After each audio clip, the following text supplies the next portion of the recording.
What's up, everyone? Welcome back. And today I'm joined by Dr. Anna, who has a psychology channel on YouTube. And I'm really excited to talk to her about a bunch of different topics today. She is also a fiction author and she has a doctorate in clinical psychology. And like I said, I'm excited to get into a variety of topics with her because on her channel, she not only does she have this doctorate in psychology, but she's put a lot of things to the test, as you will see here in a bit. Anyways, welcome, Dr. Anna. Thank you so much. Thank you for having me here. Yeah, absolutely. Thank you for taking the time to come on. And we were just mentioning you you just recently did this, what is it? Embarrassing yourself test where you embarrassed yourself in public. Yeah, Could you share just like a little bit about the background on that, like what the purpose of the test was and how that went? sure. So I would say it was more like putting myself in situations where I could be embarrassed, not necessarily, like being embarrassed wasn't necessarily a given. So things like wearing a sun visor in public or dressing up a little bit nicer than maybe people in Seattle tend to dress up because that's where I live. Because I had just noticed over the course of the past couple of years that I was getting a little bit too in my own comfort zone with certain things, and I wanted to sort of push the boundaries of what I was comfortable with. And I found it very helpful, almost like an exposure therapy exercise, because every time you do something you're not comfortable with and you kind of go into it with the mindset of, let me see intentionally if I get embarrassed, it's almost the exact opposite of what people usually do, which is let me try to not be embarrassed in my day-to-day life. And so in a way, it helped me reframe just the way I move through the world. So I was really grateful, and I think I'm gonna keep keeping up with it. Yeah. Yeah, that's cool. I mean, and it's such a cool application of the stuff that you learn to actually go out and test it into the real world. I noticed that I think for a lot of people, people get kind of used to their comfort zone and what's used and for some people that might not be embarrassing, right? Like the sun visor thing or whatever. Some people might have something else that's embarrassing. Like maybe people are embarrassed to be louder. Certain people aren't used to talking louder, or it could be a variety of different things. And I think that one thing that's great, a lot of the time people will say like just be yourself, when it comes to improving communication or things of that nature. And in dating advice, it's like a classic thing. I think that Mm-hmm. being able to stretch who that version of yourself is and kind of push that comfort zone a bit more out of the regular norm of whatever you've been used to is like incredibly powerful. Yeah, it is very individual what people find embarrassing and not, and also I found that it's very cultural too. Like for instance, with the sun visor, I was just thinking that, in certain cultures that might not be strange at all, whereas here it does feel a little bit out of place. So helping keep that in mind was also helpful, just that, what you find embarrassing, another person or another culture might not even find embarrassing. So you might as well just do what comes naturally to you. Yeah, for sure. And so out of just curiosity, what obviously you have this degree in psychology and you have this whole channel now where you're sharing all of your incredible knowledge. Do you have what exactly kind of and at what point in life was there a certain moment that you knew that you wanted to study psychology? Was it something that kind of just happened over the course of time? What kind of led you down this path? So in high school, I did want to take psychology. Unfortunately, it wasn't offered at my high school. And then going into college, I just knew I wanted to study people, whether that was on a more social level, like sociology, or a cultural level, like anthropology, or an individual level, like psychology. And I dabbled a bit in all three of those, and also creative writing, because that was just kind of a more separate passion that I had. And after taking my first psychology course, I just found that it was interesting to see what makes people tick, why they feel and think and do the things that they do. I always feel like I don't have a very good answer for that. It's just kind of, Yeah. I took the class and it seemed really interesting and I just wanted to stick with it. Yeah, no, for sure. Because I honestly think that whatever that it is that you're doing, whether you're let's say you're building a business, let's say that you are competing in some sort of sport. Honestly, the psychology behind whatever it is that you're doing, let's say the business example. So you want to sell a certain product. Well, you're going to need to find product market fit.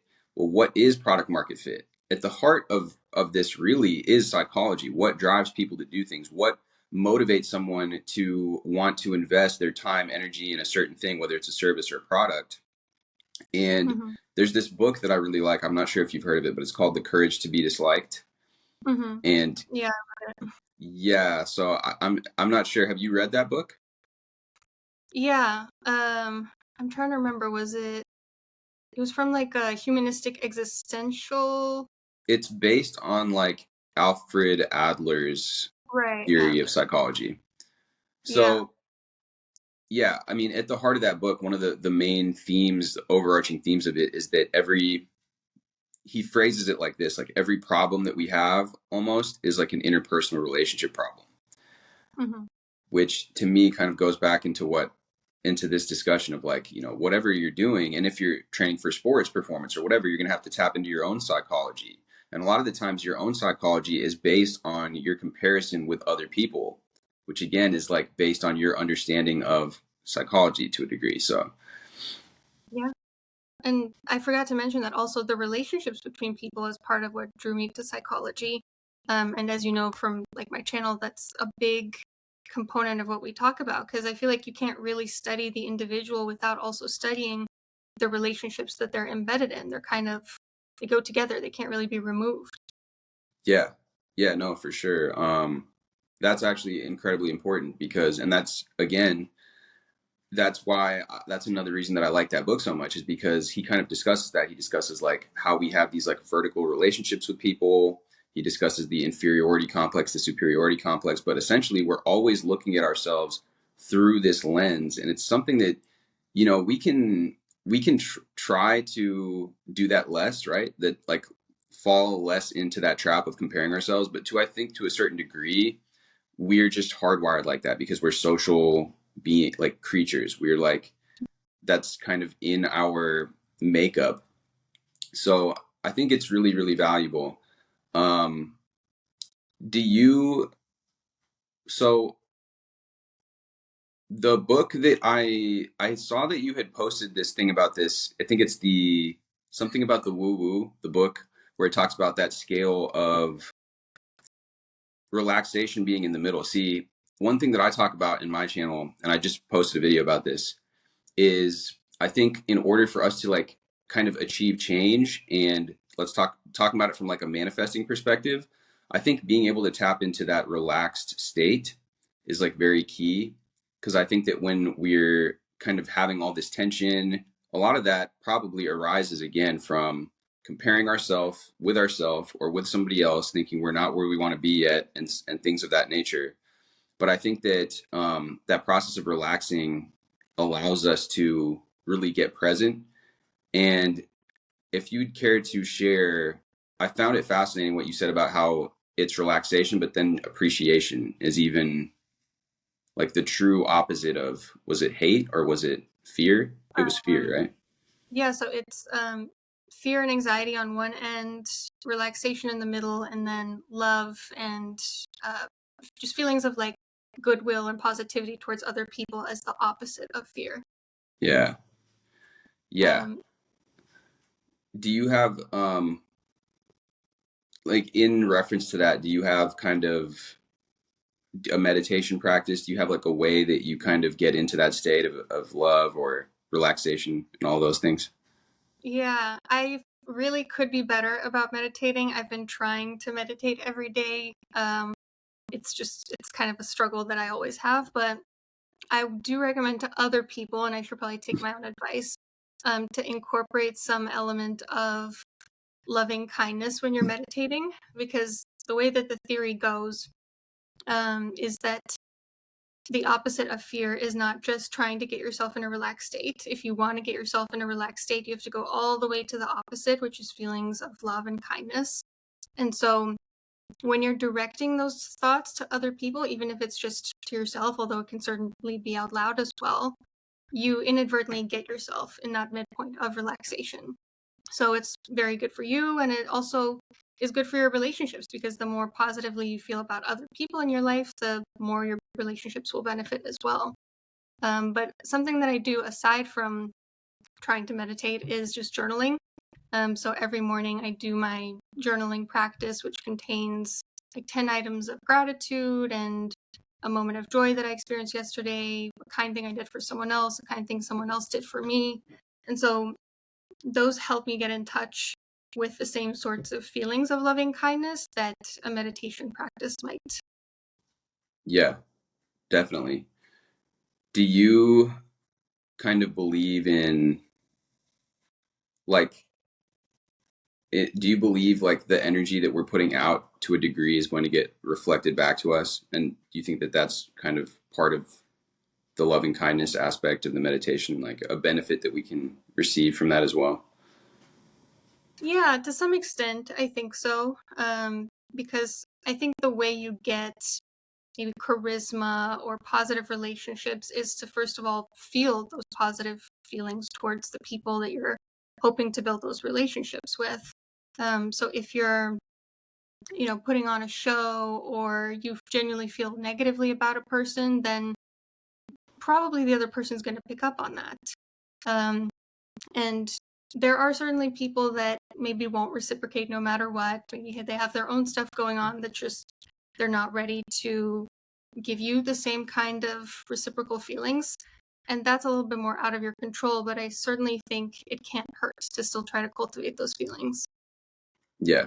Yeah, I agree. And I think that that's one thing that one reason that I love the information, like the way that you present things on your channel, because it's very grounded in that type of approach where it's like, yeah, we should do these things, and at the same time it's important to recognize, like you said, if somebody's not reflecting that positivity back to us, because I think a lot of spiritual teachings, I think that people kind of get carried away with that, and they're thinking that they're going to be able to control like their entire reality simply by them outflowing some sort of positive intention, or positive vibration, visualization, whatever practice they're engaged in. And so I think that is vitally important.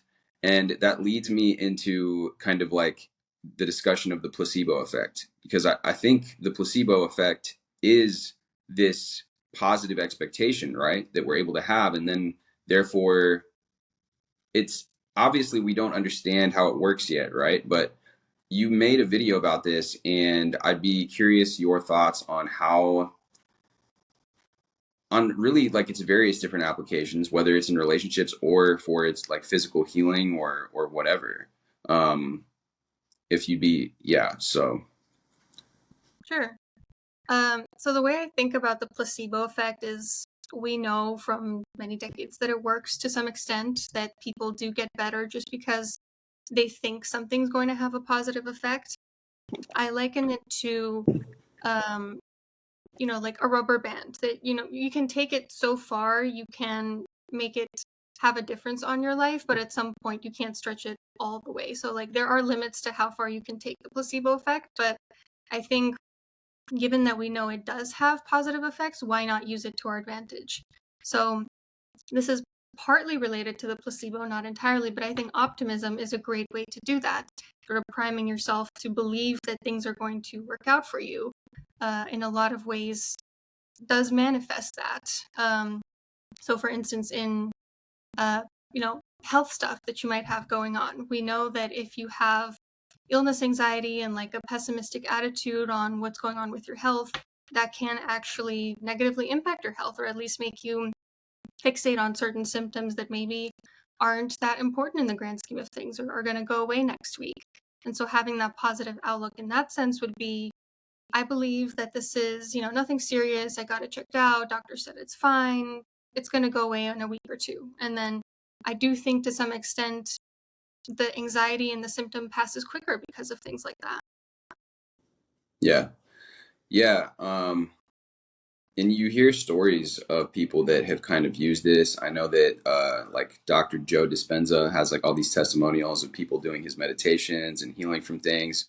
I actually talked to another YouTuber. Her name is Naya, and she does a lot of kind of like manifestation content, and she told me that a friend of hers healed herself from cancer. So, you know, the degree to which this works for different people, and I don't we also don't know if there was other things that she was doing. Maybe she was incorporating some other sort of things.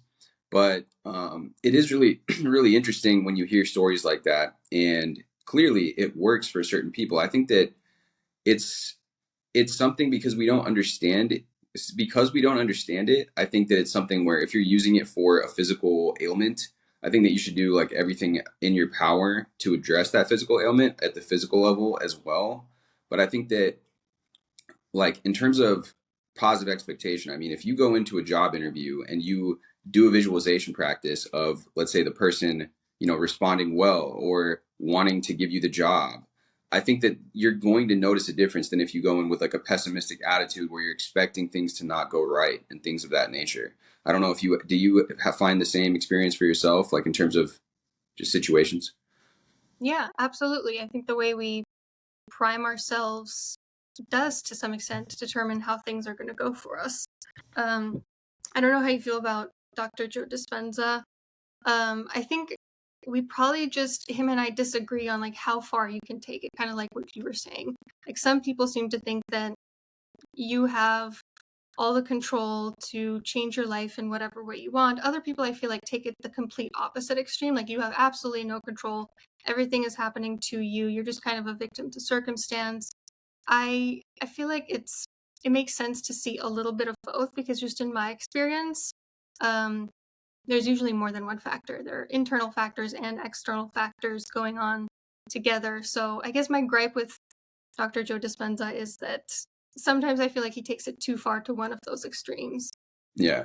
No, I can relate to that. I think that sometimes for certain people, part of it is like if they don't take something all the way like to a certain point, they feel like people will be like, "Oh, well, this only works sometimes or this only works for some people." So maybe part of it is a marketing thing, but maybe part of it is also just maybe he really does believe it to that extent. Because I agree. I think that a lot of like manifestation uh, people kind of use the language that we're creating our reality. I'm more of the opinion that we're kind of co-creating it because, like you said, there's other factors going on. Other people are out here kind of creating their realities as well. And so, like I said, in terms of his physical ailment, I definitely would think the prudent thing would be to like go make sure that you're actually physically doing what you can to improve that.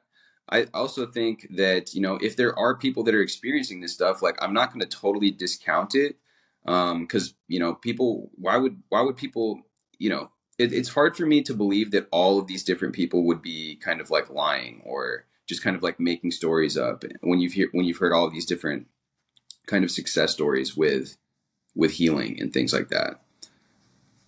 Yeah, and I think sometimes science does invalidate the anecdotal evidence a little bit and says like, well, the trend doesn't show that this is possible, therefore your individual experience must be due to some fluke. And I don't think that that's helpful either.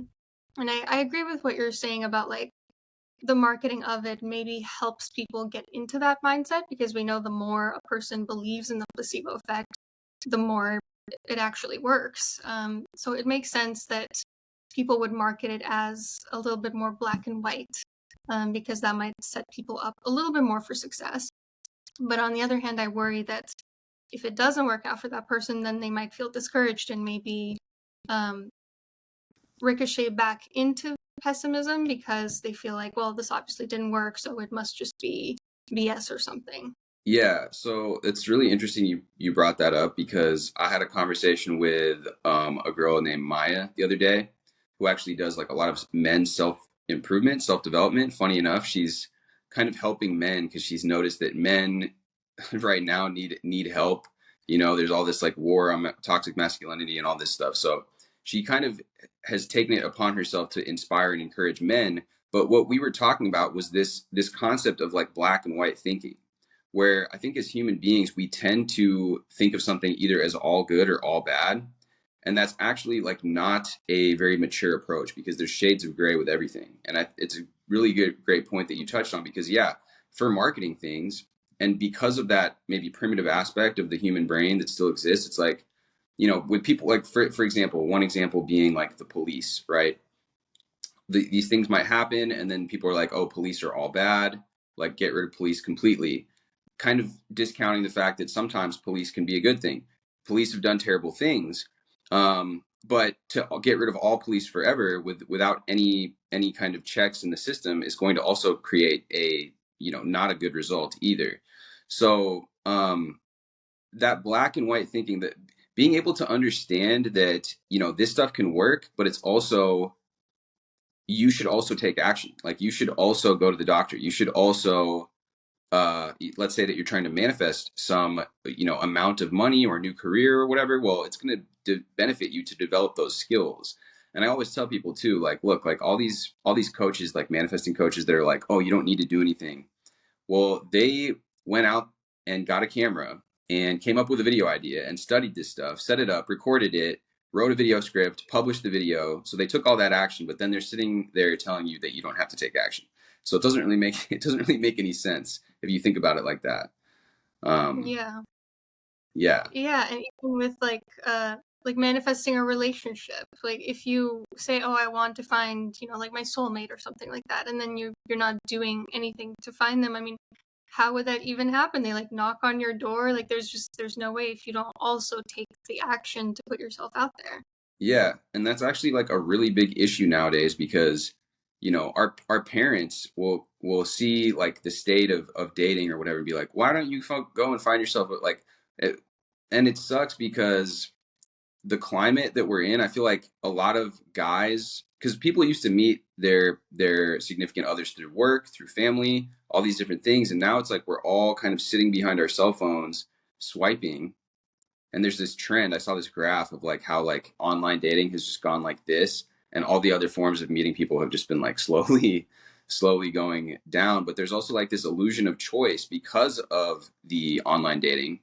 So I think on both sides, for men are like scared to like go up, start conversations with women. And then women are, because they have so many options with the dating, with the on Hinge or whatever it might be, all these different apps and Instagram and all this, they don't really take any action either. So it's like, because I've seen that, like, the amount of relationships, the amount of like men who are sexually active between like 18 to 25 or something is like, I don't know the numbers off the top of my head, but it's like plummeted. Like, Yeah, it's definitely in decline. yeah, yeah. So all of that is to say, like, you have to take action. You can put out these positive ideas, these positive intentions. You can imagine something, use that placebo effect to your advantage, but you really do need to also kind of move your feet in the direction of what it is that you want. Mhm. um with that being said, you have a video about people dealing with people and who it is that we kind of allow into our lives, toxic people, and how our friends can change the trajectory of our lives. That would also include obviously like our significant others, our partners. And yeah, I would love to hear your kind of some of your ideas about that. Yeah, so I think difficult people are to some extent unavoidable, but when they're in our very close circle, they can be very harmful to our physical health, emotional health, our other relationships, definitely that relationship also. And so it's not that, cut off all difficult or toxic or whatever you want to call them people. Um, but to some extent, it is important to be realistic about the fact that who you surround yourself with is going to determine your own decisions, your own character, your feelings, sometimes even your longevity. So being mindful of that and deciding if there is someone that maybe isn't healthy for you, what are certain boundaries that you can keep in place so that that doesn't negatively impact all these different facets of your life. Or yeah, maybe the boundary is distancing yourself from those certain people, because I think it's true that you are the combination of like the five people you're closest to some extent. Like we were talking about how we're all very dependent on each other. We don't exist in a vacuum. The individual cannot be, removed from the relationships that they're in. So of course those different connections are going to affect how you turn out. Yeah, and I think when I was watching the video that you did on this, it was like kind of startling to see to how much of an extent this affects us. And then I was watching somebody else. I think he's like a divorce attorney or something, but he was a guy. He was on Stephen Bartlett's show, and there was another lady that was saying, you know, if you are hanging out with people that have bad relationships, like they have toxic relationships, dysfunctional relationships, and you're in a relationship, you're like statistically way more likely to end up in a breakup or a divorce just by hanging out with those people. Mm-hmm. And I think it's really important for people to understand this because the vast majority of people don't have healthy relationships. And so if you're modeling and if you are getting around these people, you know, that I have a video where I talk about you don't rise to the level of your desires, you kind of fall to the level of your standards. And if what your standards are that you're seeing is this like going back and forth all the time, like engaging in toxic behaviors with your significant other or whatever, and that's all your friends are talking about all day long, like the likelihood of you actually having that healthy relationship with your partner is so low. Yeah. Emotional health, I feel like, is a little bit contagious. You know, we project onto each other, we create conflict with each other, and the opposite is also true, that people who bring just like this attitude of like joy and positivity to life, it's hard to not pick up a little bit of that. So I think what you're saying is completely accurate. Yeah, so with that being said, I mean, do you had another video where you talk about kind of like cultivating healthy relationships and you know, not to get too personal, but it seems like you and your husband have like a great relationship. And I'm wondering, you know, just for the viewers and for everybody watching, what kind of practices do you think recommend for, I guess you could say, emotional hygiene, or just like cultivating those better, that healthier way of being with somebody? And Yeah, that I goes was for even going to friendships. mention. Oh, Sorry to sorry, cut go you ahead. off. That goes for friendships as well, not just romantic, but just in general. I'd like to hear both. Mhm. Yeah. So having had more like toxic relationships in the past versus my what I would describe as very healthy marriage, um, I can attest to the fact that like it is night and day in terms of your health. You can just tell if you're having constant conflict with somebody week after week, it's going to take a toll on your health. Versus when the relationship is very filled with positivity and appreciation, and acts of love, then it has almost like a cumulative positive effect. And so those are some of the things that I would recommend for all relationships: expressing gratitude for what people have done, um, or just if you have a positive thought about someone, you know, if you like the way that they just spoke about something, you know, letting them know, say like, oh, I really love your perspective on that.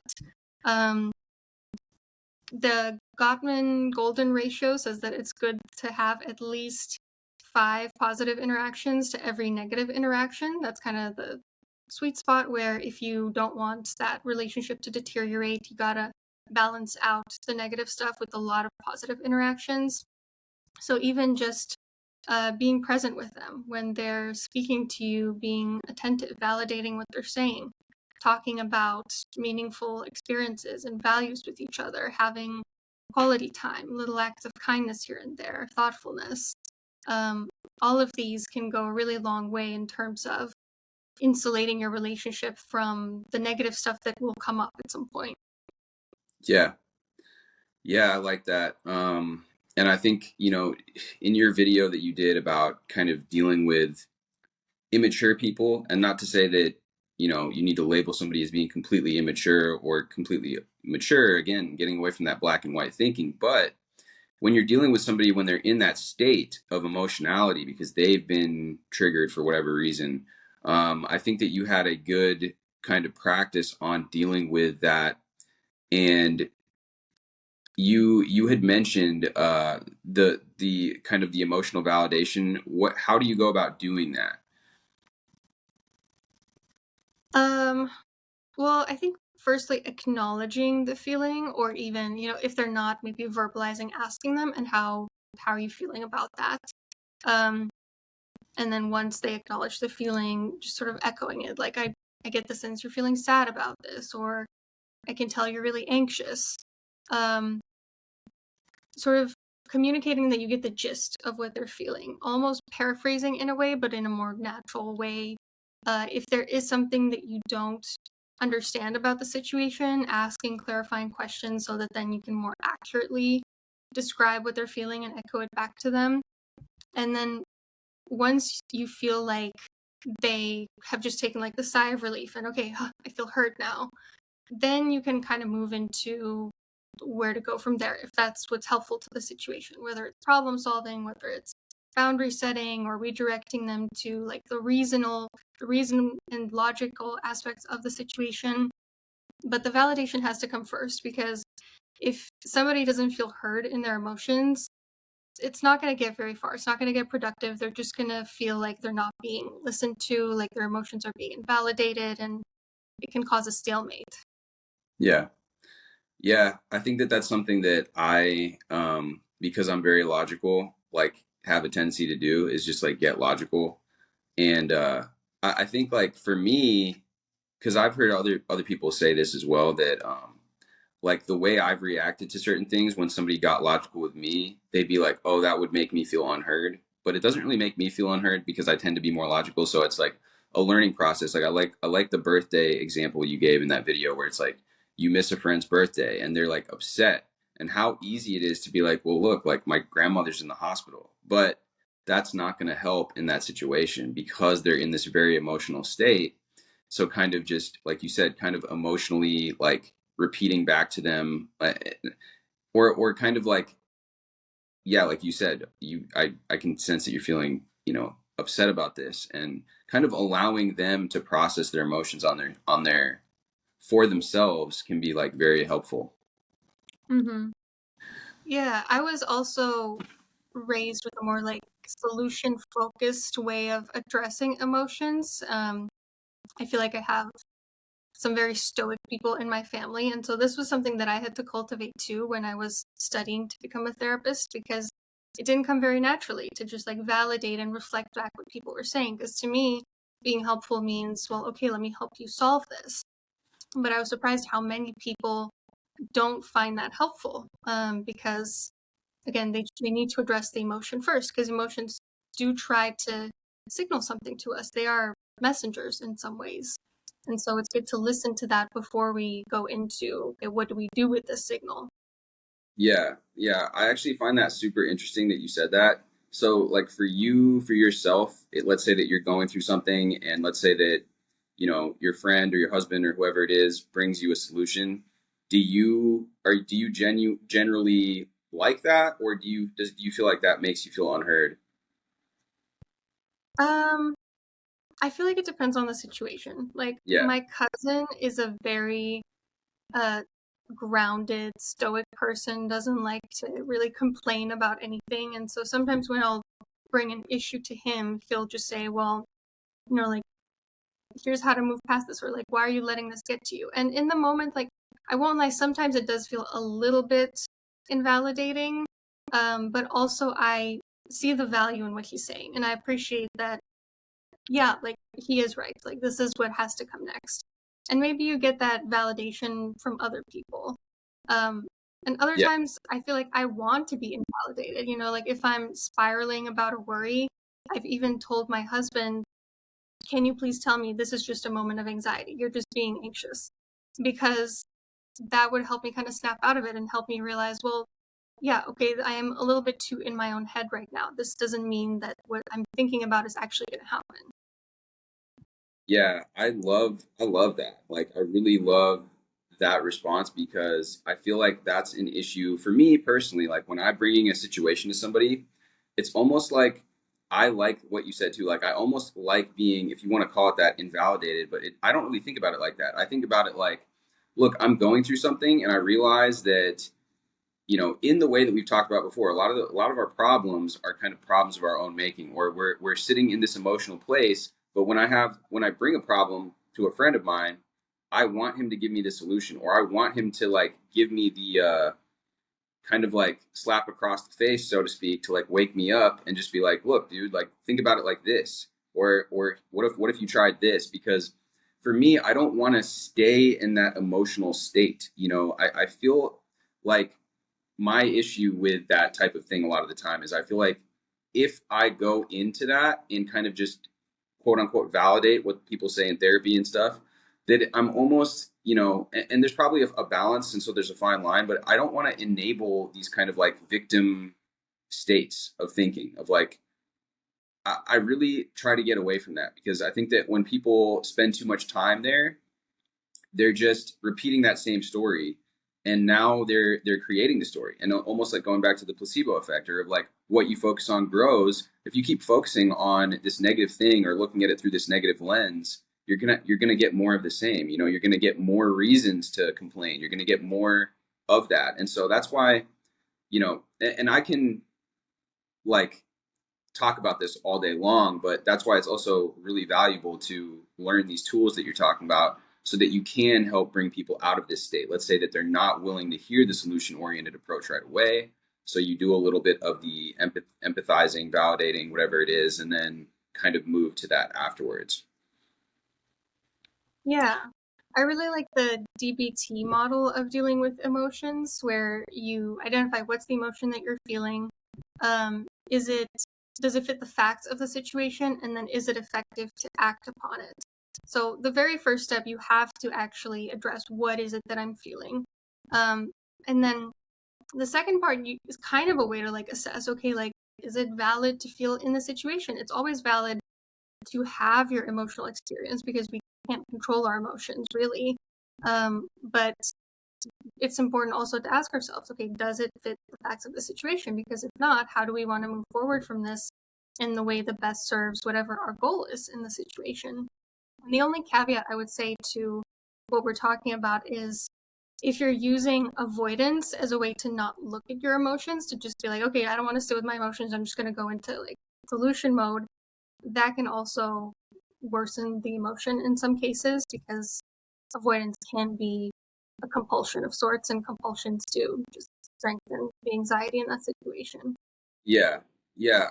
So I've heard of DBT. I've never heard it explained, so I appreciate the explanation of it. And I've heard that it can be used to actually treat some of these like personality disorders and people with a lot of emotional dysregulation. So that's honestly really cool. I didn't realize that that's how it worked. And then to go to your other point, so I could see how that might be the case because I also agree that you shouldn't suppress your emotions. I do think though that there is sometimes like sometimes I think taking action can solve the emotion. Like let's say that you're sitting around like really depressed. Well, sometimes going outside, going to the gym, going on a run, going on a walk, even just that will actually shift you out of that depressive state. So I think that like as a as a whole collective, like we've done all these great things and we've studied the science behind all these emotional states and how to do these different types of therapy, which is honestly phenomenal. And I really respect this field and what you do.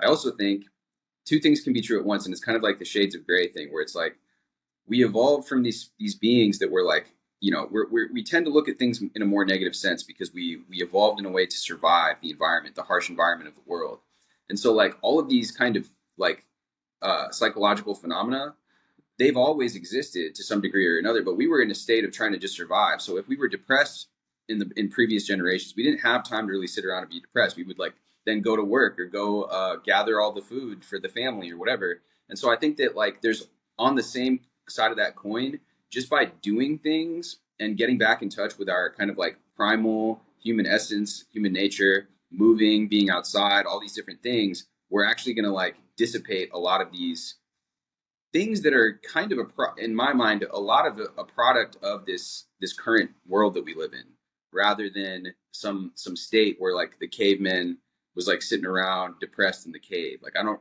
that maybe happened a little bit, but I think for the most part they were just kind of like doing their thing, right?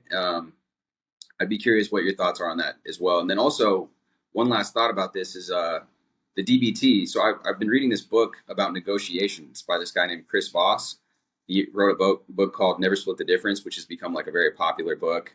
I'm not sure if you've seen or heard of him, but he also, in his negotiations, does this exact same thing that we're talking about the validating, about the, he calls it emotional like labeling, where he states what the person's feeling or thinking, and he'll be on the line with these hostage situation examples or in a business negotiation, and kind of does that mirroring technique, and it kind of, in a lot of the times, that's, you know, that's a hugely beneficial skill for that as well, for like negotiating.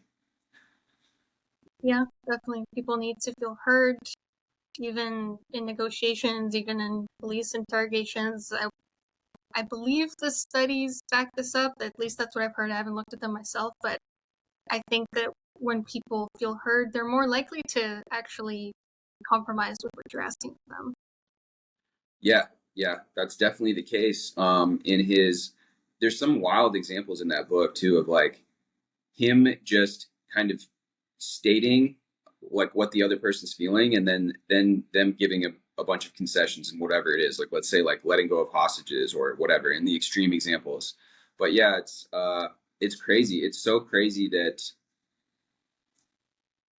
as much as we think in this logical way, we really are driven by these emotions at the back of it. And so a lot of the times, even though I say that I'm logical and I know that I am, obviously I have emotions as well. And obviously, like, there's decisions that I make with emotions, and then I probably use logic to justify it backwards. I'd like to tend to think, though, that I'm pretty logical and I use logic generally, and then think and then feel my emotions later. But, you know, that could be my own kind of bias speaking there. Um, I just read I, a book recently that you might like. Sorry. no, yeah, go ahead. It's called The Gift of Fear, and it talks about the importance of listening to our intuition and those like gut feelings we get when something isn't right. Um, because I think it speaks to something that, again, DBT also speaks to, that to have wisdom, you need both emotions and logic, because the two are kind of interconnected. Like, we use reason in our emotions, and we use emotions to inform our reason. So the two are set up as like this false dichotomy, I feel, in a lot of our culture, but they're really not. Again, they go hand in hand. Yeah, that goes back to like, instead of black and white, again, it's the gray, right? It's like emotions, and it's like being able to understand that both of those two things are important. You said the book's called The Gift of Fear. Mm-hmm. Yeah. Yeah, no, I appreciate the recommendation. I'll have to check it out because I do tend to also kind of dichotomize and be like, especially within the context of, you know, certain relationships, certain interactions, I'm like, okay, this person is, you know, justifying with logic a decision that they've made emotionally, which may be true, but also, you know, looking at it from a more holistic approach could be probably helpful as well, because I think we all are using both, and the extent to which we're using both, obviously, it's on a spectrum, and being able to understand other people, because I think that's another trap that we fall into. We think that other people are like ourselves, right? And so again, going back to the solutions thing, when I present my problems to somebody, whoever it is, I'm looking for a solution. I almost get annoyed if the person doesn't offer a solution. If all they're doing is kind of like labeling and quote unquote validating me, that's gonna annoy me, because the reason that I brought the problem to them in the first place is to seek their feedback and their perspective and their potential, you know, solutions. But I do think again that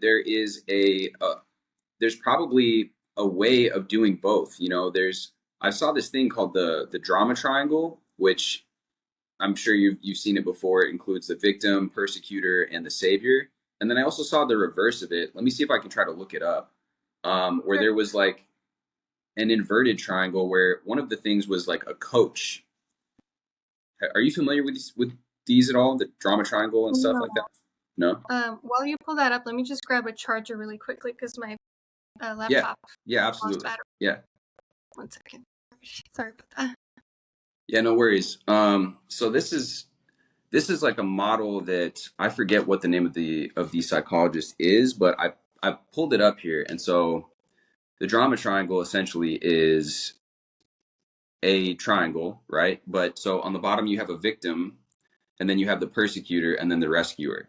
And this tends to be a dynamic that can happen in relationships. It can also happen on a larger scale, like let's say in a political or geopolitical level. But if somebody is playing the victim or adopting that victim role, they need somebody else to blame, right? So that's what kind of creates this whole dynamic. And then they maybe potentially need somebody to save them. So that's where this whole idea comes from. And it happens a lot in interpersonal relationships. But what I was addressing with what we were just speaking about is that on the opposite end of this, and I have this, it's pulled up from some sort of TED talk. They have what's called I believe it is the empowerment triangle. But Mm-hmm. so for this, it's like creator, challenger, and coach. Um, and so I think that this is interesting, and this is kind of maybe a bit of a balance, or a bit of kind of, again, yeah, the balanced approach on how to kind of do this. Where let's say that in my kind of paradigm of me sharing a problem, right, and then seeking a solution. Well, maybe this is another way to think about it, where it's like, okay, instead of necessitating a solution, this kind of coach approach, which supports and assists, facilitates clarity by asking questions like, okay, well, how will you do this? Or this challenger kind of archetype, which is like calls forth learning and growth, provokes and evokes action, uh, and it is like encouraging. So maybe those are different Mm-hmm. things that like one could lean into rather than kind of that more black and white, either only validating emotions or only offering solutions. Maybe there's kind of like a harmonious approach with that, kind of like you mentioned earlier, like a little bit of validation, but then also encouragement, or also getting into the logic of it later. But I think that these kind of triangles are fascinating because you see them play out so much.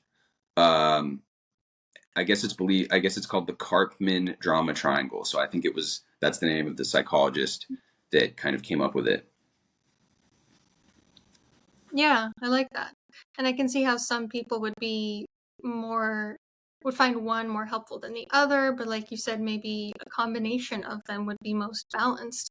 And it's funny you were saying that uh, you might not respond so well to just having your emotions being validated, because in the past, I think I used to be a little bit like that. And I used to feel like if someone was just repeating back the emotional content of what I was saying to them, it would just feel like, well, yeah, that's what I just said. Like it would just feel a little bit redundant. And then as I sort of progressed in my training in clinical psychology, maybe I got a little bit more comfortable with my own feelings, and I started to feel like, well, there is value in, like, let me just vent for a little bit. And sometimes I'll even say that to people who aren't very validating, like, hey, like, I know what you're doing, but like, just like, let me vent for 10 minutes. Yeah. Yeah, I can see that. And maybe that's, a symptom of that. I think that like for me personally, and I think a lot of people, I don't want to get too, I guess, I don't know, gender biased, but I feel like for me, part of the transition from maturing from kind of that type of like boyish immature mentality to like more of like a like being around more men and them kind of like showing me how to be more of a man when I was younger.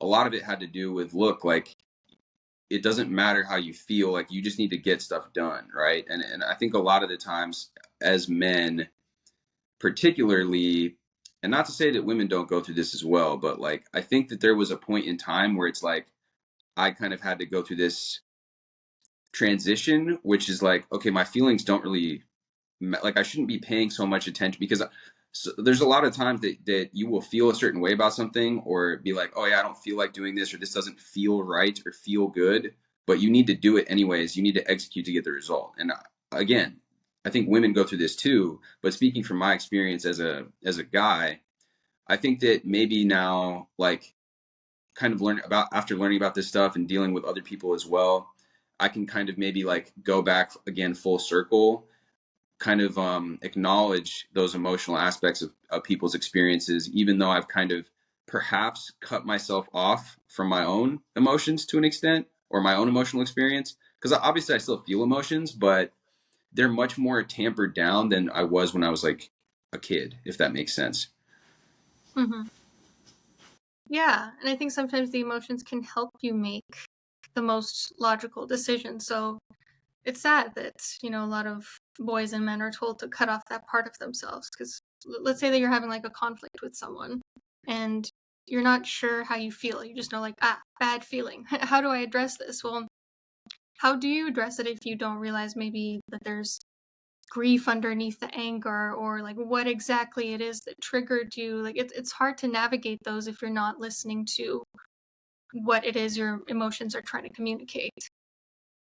Yeah, and another interesting aspect of that too is like, yeah, let's say that you are having this conflict with this person, but if you're just coming at it from this solution-oriented approach, that's not balanced or healthy either then, because now you're just like, okay, how do I fix this? But you're not actually looking at the problem for what it is. Well, it's like, well, maybe in this situation I don't need to fix it. Maybe I need to actually evaluate what's going on here. If this is a continual thing over and over that's happening and I keep fixing it, well, maybe this isn't necessarily like a path that I want to continue, where it's like maybe it shouldn't always be one person's job to fix things. Or it's about, again, like listening, like you mentioned earlier, listening to your gut, listening to your intuition, kind of being connected with your own emotional experience rather than only focusing on the, let's say, outcome or the like the solution. Because I think a lot of the time, like for me personally, like I don't like drama, I don't like chaos, I don't like conflict, and so like when those things arise, I have the tendency to be like, okay, how can we like get past this? How can we fix this? Um, and I think that, yeah, taking a more holistic approach with it, understanding like why, yeah, like what am I feeling as well in this situation, and do I want to keep going through this experience? And if the answer is no, then maybe it's, in reference to what we spoke about earlier, maybe it's time to distance ourselves from those relationships, or put a boundary in place. I'd be curious actually what your thoughts are on kind of like healthy boundary setting and things of that nature as well. Yeah. Um, I completely agree. Like, if you are continually feeling painful emotions in somebody's presence, then, it's trying to signal to you. Like, even in like toxic or abusive relationships, if that's happening chronically to one person, then, at some point, the pattern has to be made conscious. And you can't really do that without emotional awareness. In terms of boundaries, is there something specific that you're wondering about?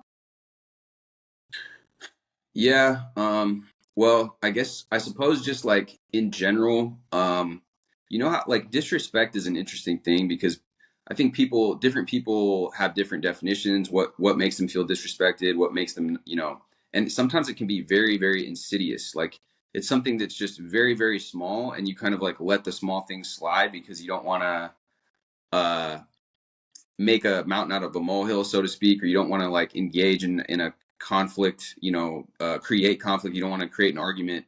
But I guess like when dealing with disrespect, whether it's somebody disrespecting your time, somebody is disrespecting you in other form of fashion, maybe it's a subtle thing. I guess like if I want to come up with like a concrete example, let's say that like somebody keeps doing something that they had promised that they wouldn't do.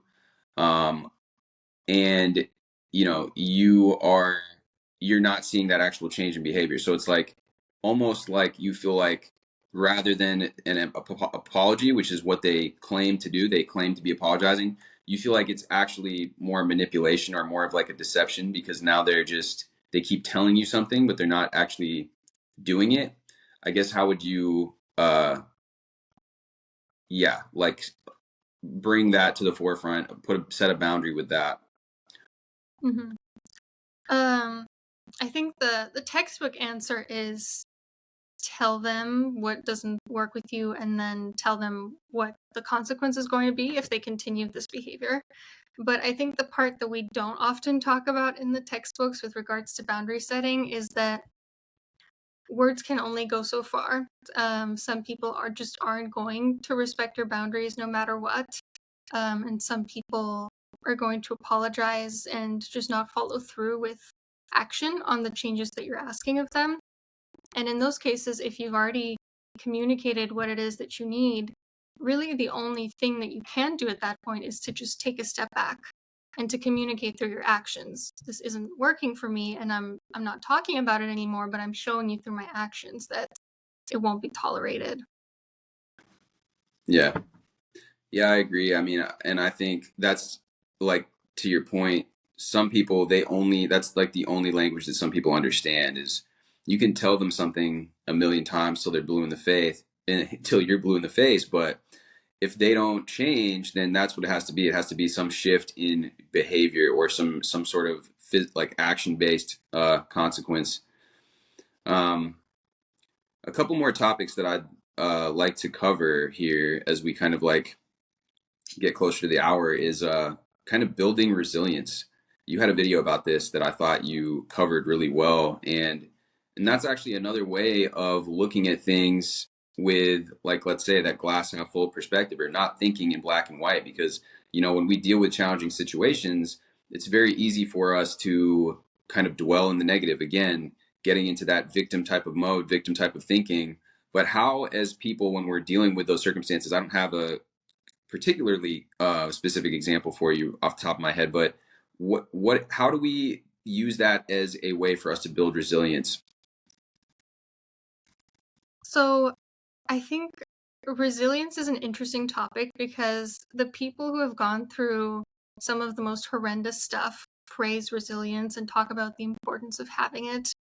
But I feel like at this point in our culture, there's a little bit of pushback to it and feeling like somehow focusing on the silver lining, even in bad situations, um, is invalidating to that person. And I completely disagree with that outlook, because I think situation could be as bad as possible, but if finding the silver lining is going to help you go through it, I see that as a positive thing. And of course, no one wants to see the bright side of terrible things that happen. But we know that people who do that experience better outcomes, like men who've had a first heart attack, who were able to identify something positive that came out of it. They went on to have fewer heart attacks than men who couldn't identify silver lining. And so it only really hurts us when we're not able to focus on resilience, even in the worst of times. It might not feel good in the moment, like, oh, but I just want to sulk about what happened. And like I keep saying, like, yes, sulk for a little bit, process your emotions, experience them, and then how do you want to move forward from them? Yeah, I resonate with that point like more than you can even understand, because that goes back to my philosophy on that. It's like, how long do we want to dwell in these negative states and feeling states? Because on my channel, I talk a lot about manifestation. I believe that we are made up of energy, and I truly believe that the more that we are harboring this negative feeling and we're outflowing this negative energy, whether it be about whatever situation, now we're basically inviting more situations like that. We're inviting, like, the more the negative emotional states that we dwell into, and the more deeply that we go into those.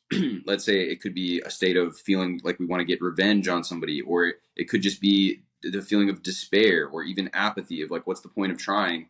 Well, now it's just like we're creating more of the same. Like, I truly believe that. And so I think being able to do that, I think it's super healthy. I've never actually read this book, but you've got that book by Viktor Frankl, Man's Search for Meaning, how Mhm. he survived the concentration camps. And imagining going through that, an experience like that, and taking the silver lining, and how he was able, and he wrote in that book about, he could tell who was going to die in the camp based off of their level of apathy, of their level of will to live. Like, did this person have hope that still existed within them, or did they completely fall into these negative emotional states, right? And so, like you said, to your point about having a heart attack or going through this or going through that, being able to take that silver lining is really going to affect the trajectory of your life. Like, it, we we are what we,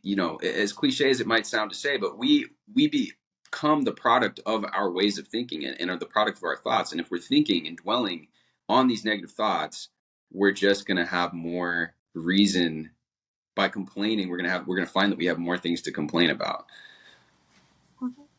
Yeah, there's a positive and a negative to every situation, I would argue. But where attention goes, energy flows. And so you can choose to focus on the negative or the positive. Yeah.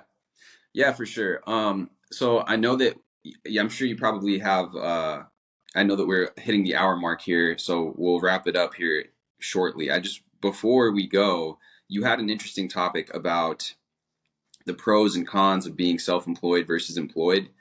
I think that this also fits in kind of nicely with the conversation we had earlier about being careful who you surround yourself with, being careful the types of environments that you get into, because it really does, coming at it again from this kind of energetic standpoint, the types of energy, the types of thoughts that other people are entertaining, and the types of ways about going about life that people have are really informing our own ideas and our own kinds of paradigm that we're operating through. So I would love to hear, I remember in your video that you talked about how much more valuable and how much better you feel after becoming self-employed versus employed. And I've also worked jobs before as well. And then I've had the same experience as well. And so I would love to hear your thoughts on that, kind of how it's kind of affected your mental state and just in general, like the difference between the two. Yeah. Well, first of all, I feel like it's a very personal decision. What's right for you? I know for me, being self employed, having that independence, the freedom, it works for me. And I'm not a person that needs like a big team or like collaboration. I'm more of like an independent worker in my time. Whereas other people, if they had sort of my schedule and how insular it can feel sometimes, um, would probably not work for them at all.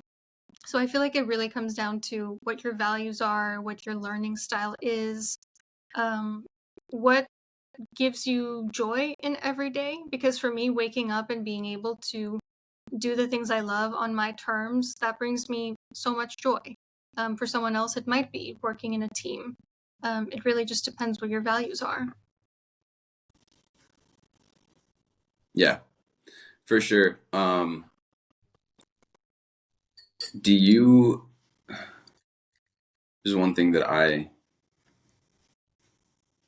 okay, yeah. So on your kind of path to growing your channel, I remember you said that you were working, but then there was a certain point where you kind of quit your job to just kind of go all in on the channel. Is that right? I also opened my own practice, and I went in on my channel harder. So now I'm like fully self-employed. I have different aspects of my business. But yeah, I didn't quit my job. I had an internship that ended. That was sort of the last step of my doctorate. Okay. And so now currently you do like one-on-one appointments with people as well as the channel as well as kind of pursuing your writing and other things. So right now I actually have my practice on pause because I've been writing a lot. I have like 2 books in the works and I'm also moving to another continent and have like family stuff going on. Okay. But yeah, like I still am like fully focused on my business. It's just that the different branches of my business sometimes shift over time. Can I ask you where are you moving to? I'm moving back to Europe. I don't know if I want to share with people where Exactly. Yeah. exactly, but I'll be staying someplace temporarily for like about a year and then hopefully settling down in a different country in Europe. Okay. Cool. And kind of what do you've so you lived in Europe before? Is it just that you really like the that experience? You kind of prefer Europe? I'm originally Romanian, so I moved to the US when I was a kid and I spent a lot of time there. I also studied abroad a lot in college, so I've always kind of wanted to go back. It just seems more aligned with me in terms of like the quality of life, the um even like superficial things like, the culture around like dressing up, like here in Seattle, people don't dress up very much. Like I still am kind of in touch with that like European inside me that still um does enjoy getting dressed up and just like having a place with a lot of history means a lot, like being surrounded by buildings where you know that people walked, thousands of years ago. It just kind of sparks something in me. Yeah, I like that. And I don't blame you. I feel like I would, I mean, I've been wanting to go to Europe. I've been wanting to go to Greece, Italy. I want to go to Norway as well and Sweden. I just want to explore all those different countries. They look like you said. There's such a rich history there, and also I'm fascinated by other cultures. Unfortunately, it seems like our culturally the world is becoming like more homogenized, but I really love like the richness of these different cultures, the traditions that they have. I think that a lot of wisdom can be gained by understanding those things, why we have certain traditions. As much as we want to progress um, culturally and societally as a collective, there's a reason and there's a value to these more traditional things from all these various cultures. And if you really study like wisdom from different cultures, a lot of them are really saying a lot of the same types of things. So that's really dope. Mhm. um, Last question here for you is, when you were kind of on this journey and you really kind of started to see a lot of growth in your channel, what kind of practices, or what did you experience, what kind of like tipped the scale in terms, obviously your channel has really like exploded in popularity. What do you feel like you kind of manifested that, or how did that kind of come about? And how would you, yeah, like, in your opinion, what do you think it was that kind of started getting you like more and more exposure and kind of like really push the ball forward with it? I feel like the biggest thing that made a difference is just consistency and just sticking with it, always trying to improve. Um, I think part of it is also just luck with the algorithm, because like there have been videos like in the very beginning of my channel that blew up, and then I'll try to redo them these days, and it just doesn't blow up as much. And it's like, what? Like this is, revamped, and somehow it doesn't get picked up by the algorithm. So there's a little bit of randomness to it. At least that's how it feels from my perspective. I'm sure there is some sort of reason for it. But the biggest thing I would say for people trying to grow a YouTube channel is to just stick with it, because there are so many hoops to, like, first get monetized and then to continue growing, that's one thing that you'll just always have on your side if you just continue to keep up with it. Yeah. Yeah, I think one thing that's really helpful about your channel as well is like, you you have this very calm kind of approach and just in your demeanor, but it's like you can tell that you're just being very objective. Whereas I feel like a lot of people that cover topics that are maybe controversial or that are just psychology based, I think one of your main topics is about cheating or something, not main topics, but one of your more popular videos is about cheating, I think, or something Hmm. along those lines. Um, I think the fact that you're able to be very like scientific almost, or just like very I don't know, it just comes across as very authentic, and it's like I feel like people are willing and wanting to know, based on psychology, based on various things about psychology, why it is like that we as humans choose to do the things that we do. So definitely definitely well deserved, like how popular your channel has become, because you cover so many different topics and you do it in a way that is very objective. Like I said, it's not like you have any sort of bias to one way of thinking or another, which is really appreciated. And there's a wealth of information on your channel that people can really dive into to understand various aspects of psychology much better than it, and much easier, I think, than like reading in a textbook or reading in some sort of like very academic setting. Hmm. Yeah, thank you for saying that. And I feel like the calmness kind of comes as a product of the professional training, because you can't really do as a professional what a lot of like gossip channels or like tea channels do, where very like exaggerated thumbnails, a lot of like devaluing and vilifying of people, sort of like appealing to people's anger in the like in terms of the viewers. So you can't really do that. It's not very ethical to do that if you're in the field of psychology.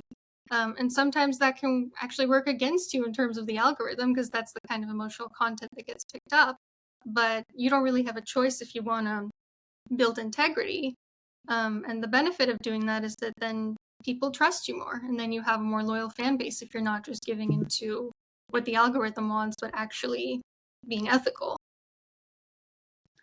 Yeah, that's a great point that you make. And the what you said is just it's so true. Like the devaluing of people, the vilifying of people, it's such a toxic thing. Like, yes, it gets clicks, but I agree completely that by doing that, engaging in that, you really are chipping away at your own integrity because, you know, putting people down, doing like engaging in gossip and stuff like that, it just shows that you have, in my opinion, lower integrity. It's just like to attack somebody when they're not able to defend themselves or do it in this way, and even when they are, you see people that get invited onto some of these TV shows as guests, and they just make a mockery of them. They just insult them to their face. It's like instead of actually trying to have a discussion here, even if you have opposing viewpoints, trying to see where the other person's coming from.